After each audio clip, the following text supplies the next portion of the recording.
Oke. Assalamualaikum warahmatullahi wabarakatuh. Halo anak-anak semuanya, bagaimana kabar kalian pagi ini? Semoga semuanya dalam keadaan sehat walafiat ya. Bagaimana perasaannya? Semoga bahagia dan bisa mengikuti pelajaran dengan baik. Baiklah anak-anak semuanya, hari ini kita akan membahas tentang sifat koligatif larutan. Kenapa kita harus bahas materi ini? Karena materi ini banyak ditemukan dalam kehidupan sehari-hari.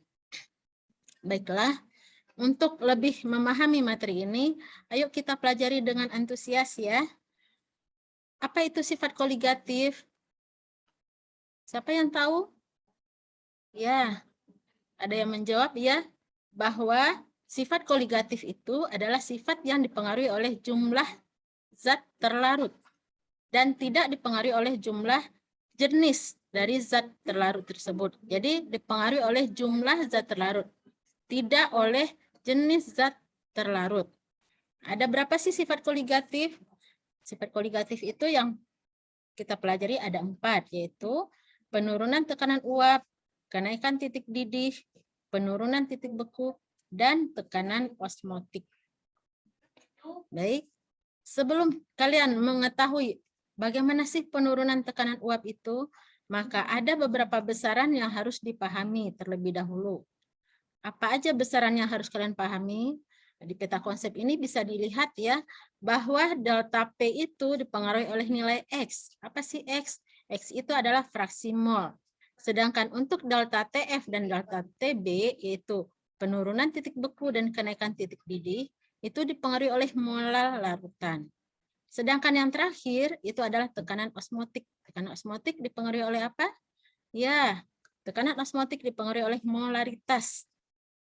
Kemudian, pada sifat koligatif ini, dua yang akan kita pelajari yaitu untuk larutan non-elektrolit dan larutan elektrolit. Ayo perhatikan untuk persamaan satuan konsentrasinya. Baiklah, untuk satuan konsentrasi apa sih yang diperlukan? Yang perlu kalian pahami yaitu molaritas, di mana molaritas adalah jumlah mol zat terlarut dalam 1 liter larutan. Sedangkan yang kedua, molalitas. Kalau molalitas itu dipengaruhi oleh apa? Kilogram zat pelarut. Jadi yang di atasnya tetap jumlah mol zat terlarut. Kalau fraksi mol bagaimana? Untuk fraksi mol ditentukan oleh apa? Mol zat terlarut dan jumlah total dari mol seluruhnya, yaitu terlarut dan pelarut.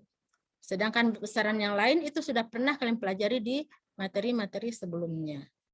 Baiklah, untuk lebih memahami, kalian bisa lihat contoh soal berikut ya. Bagaimana cara kita menentukan molaritas? Di sini ada contoh yang Ibu berikan. Hitunglah konsentrasi larutan yang dibuat dari 12 gram kristal MgSO4 yang dilarutkan dalam 250 ml air, di mana MR MgSO4 itu 120. Bagaimana cara menyelesaikannya? Untuk menyelesaikan persamaan ini, kalian harus cari dulu mol zat tersebut, yaitu mol MgSO4. Diperoleh dari cara apa? Massa dibagi dengan MR-nya. Maka diperoleh 12/120. Dapatnya 0,1. Kemudian untuk menentukan molaritas, molaritasnya N/V, di mana volume larutan 250 ml. Maka diperoleh molaritasnya 0,1 dibagi 0,25. Maka diperolehlah molaritas larutan MgSO4 0,4 molar. Bagaimana? Kalian bisa paham ya cara menentukan molaritas suatu larutan? Kalau sudah paham berarti kita lanjut ke materi berikutnya, menentukan molaritas. Caranya hampir sama. Pengaruhnya hanya molaritas itu dari volume zat larutan. Sedangkan untuk molaritas itu dipengaruhi oleh apa? Gram pelarut. Maka dari soal yang ada, kalian bisa baca. Kalau kita melarutkan gula dalam 500 gram air, maka molaritas gula tersebut dapat dihitung dengan persamaan massa sama dengan M/MR kali 1000 per P. Dari persamaan tersebut, kalian masukkan angkanya sehingga diperoleh molaritasnya 0,1 molar. Itu untuk molalitas. Untuk berikutnya fraksi mol. Kalian bisa lihat persamaan ya. Untuk fraksi mol, dari pengertiannya fraksi mol itu adalah perbandingan mol salah satu komponen dengan jumlah mol semua komponen. Misalkan, Ibu punya NaCl 2 mol, sedangkan dia dilarutkan dalam air sebanyak 8 mol. Maka untuk fraksi mol NaCl yang disimbolkan dengan A atau dinotasikan dengan A, 2/2 tambah 8, berarti dapatnya 0,2. Sedangkan untuk fraksi mol air, 0,8/1 atau 2/8/10, berarti dapat 0,8. Itu cara menentukan fraksi mol. Untuk sifat koligatifnya, kalian harus paham dulu satuan-satuan yang tadi. Ada fraksi mol, ada molalitas, ada molaritas. Begitu ya anak-anak. Jadi untuk materi tentang sifat koligatif, kalian harus memahami terlebih dahulu materi yang tadi sudah Ibu sampaikan. Bagaimana sampai di sini bisa dipahami? Kalau kalian sudah paham, mari kita berlatih.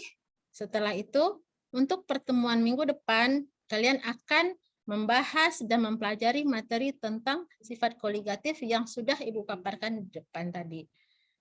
Baiklah, mungkin sampai di sini dulu pembelajaran kita hari ini. Semoga kalian bisa paham dan bisa mengerti. Mudah-mudahan apa yang dilakukan hari ini bermanfaat ya anak-anak semuanya. Ibu ucapkan terima kasih atas perhatiannya. Kita sudahi pembelajaran hari ini dengan membacakan hamdalah. Alhamdulillahirrabbilalamin. Assalamualaikum warahmatullahi wabarakatuh.